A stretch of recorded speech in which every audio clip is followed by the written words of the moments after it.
आज छठ घाटों का लगातार निरीक्षण किया जा रहा है और आज हम लोग यहाँ नासरीगंज घाट से शुरू किए हैं। दानापुर अनुमंडल के जो गंगा घाट हैं, मनेर के हल्दी छपरा तक, उसका निरीक्षण का हम लोगों का प्लान है। और इसके बाद हमारे यहाँ दुल्हिन बाज़ार में उलार सूर्य मंदिर है, जहाँ काफ़ी भीड़ होती है, तो वहाँ भी हम लोगों के निरीक्षण का आज प्लान है।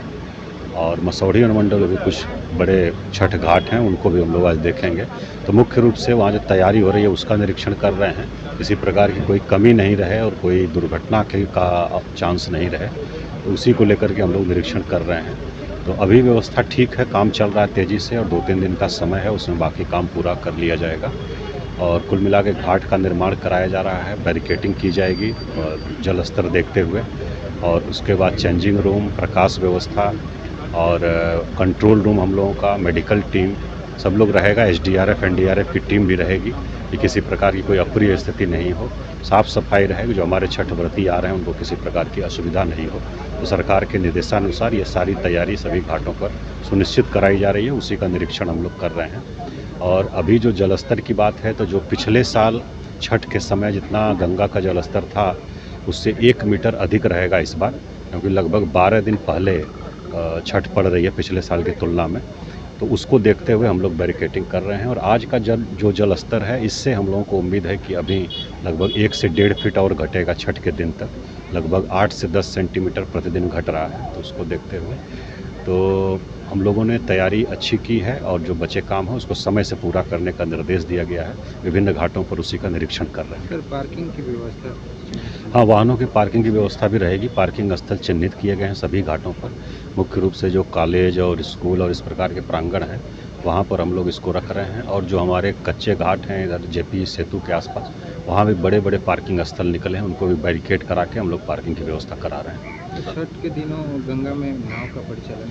हाँ, नाव का परिचालन उस दिन बंद रहेगा, क्योंकि फिर किसी प्रकार की दुर्घटना नहीं हो, और उसके लिए SDRF NDRF की जो टीम लगाई गई है और हम लोगों की पेट्रोलिंग टीम नदी में भी रहेगी, और उस दिन परिचालन बंद रहेगा। सभी अनुमंडल के अधिकारी को निर्देशित किया गया। लेकिन सर, अवैध जो नाव इस पार से इस पार आते थे वो अभी तक पूरी तरह से बंद नहीं हुआ? नहीं, जो अब दियारा एरिया है, जब तक पीपा पुल नहीं लगता है तो लोगों के आवागमन का साधन नाव ही है। तो हम लोगों ने ये कहा ओवरलोडिंग नहीं करेंगे, और अपनी दिनचर्या के लिए इधर आ रहे हैं सिटी साइड में, फिर यहाँ से दियारा एरिया में जा रहे हैं, तो मुख्य साधन तो अभी नाव ही है जब तक पीपा पुल नहीं बन जाता है। जैकेट भी नहीं? तो उसको देखते हुए कहा गया है कि नाव जो है उसको ओवरलोडिंग नहीं करें और जो क्षमता है उतना का ही परिचालन करें। और निबंधन का निर्देश दिया गया है। SDO जो है अनुमंडल का अधिकारी सभी का निबंधन भी सुनिश्चित करा रहे हैं, उस पर हम लोगों की नज़र है। पर जो है व्यापक तैयारियां की जाती हैं साल, और विशेष रूप से जो घाट पर जो समस्या रहती है वो ट्रैफिक की ज़्यादा रहती है, और इसलिए जो हमारे बड़े घाट हैं, दीघा घाट हैं और कलेक्ट्रेट घाट है, गाय घाट है, और दानापुर में जो नारियल घाट और पीपापुल घाट, इस तरह के जो घाट है, नासरीगंज घाट है, इन सभी जगहों पर ट्रैफिक की पर्याप्त व्यवस्था की गई है। पार्किंग स्थल जो पहले से चिन्हित हैं उनको ठीक ठाक करा दिया गया है। हमारा ये अनुरोध होगा कि जो प्रशासन ने व्यवस्थाएं की हैं और जैसे गाइड किया जा रहा है उसको स्थानीय लोगों को उसको माने, क्योंकि कई बार ऐसा होता है कि कुछ घाट जो है जो खतरनाक घोषित किए जाते हैं, लोग वहाँ चले जाते हैं और कुछ अनटोवर्ड इंसिडेंट भी पूर्व में हो गए हैं। इसलिए अनुरोध होगा कि जो घाट खतरनाक घोषित किए गए वहाँ बिल्कुल नहीं जाएँ, और प्रशासन द्वारा जिन घाटों पर व्यापक तैयारियाँ की गई हैं वहाँ पर जाएँ।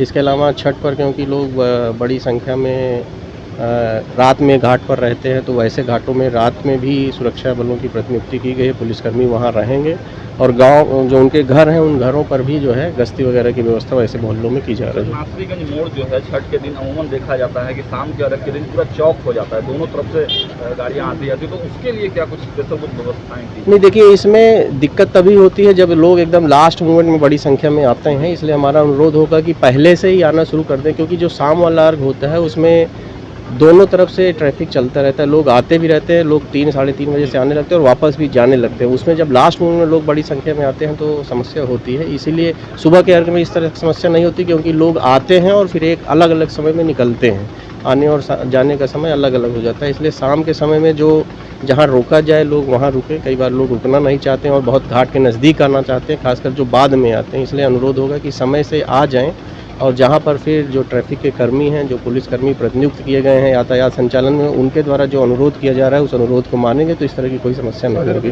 अतिरिक्त भी बल लगाए गए हैं? हाँ, छठ के दिन जो है घाटों पर अतिरिक्त बल लगाया गया है, और जो ज़्यादा भीड़ भाड़ वाले घाट हैं या जहाँ रात में लोग रहते हैं वहाँ उसके लिए भी अलग से व्यवस्था की जाए। वॉच टावर भी वाच टावर लगाए गए हैं, रोशनी की आने जाने वाले रास्तों में पर्याप्त रोशनी की व्यवस्था की गई है, घाटों पर वाच टावर बनाए गए हैं। इसके अलावा बैरिकेडिंग भी प्रशासन द्वारा की जा रही है। ये भी अनुरोध होगा कि बैरिकेडिंग को लोग क्रॉस नहीं करें। तो ऐसे ही तमाम खबरों के लिए आप सभी बने रहिए हमारे साथ और देखते रहिए बिहार उज्जवल न्यूज। अब तक हमारे YouTube चैनल को सब्सक्राइब नहीं किया है तो जल्दी से सब्सक्राइब कर लीजिए। फेसबुक पेज को भी फॉलो कीजिए। वीडियो पसंद आए तो खूब लाइक कीजिए, शेयर कीजिए, कमेंट कीजिए। वीडियो देखने के लिए आप सभी का धन्यवाद।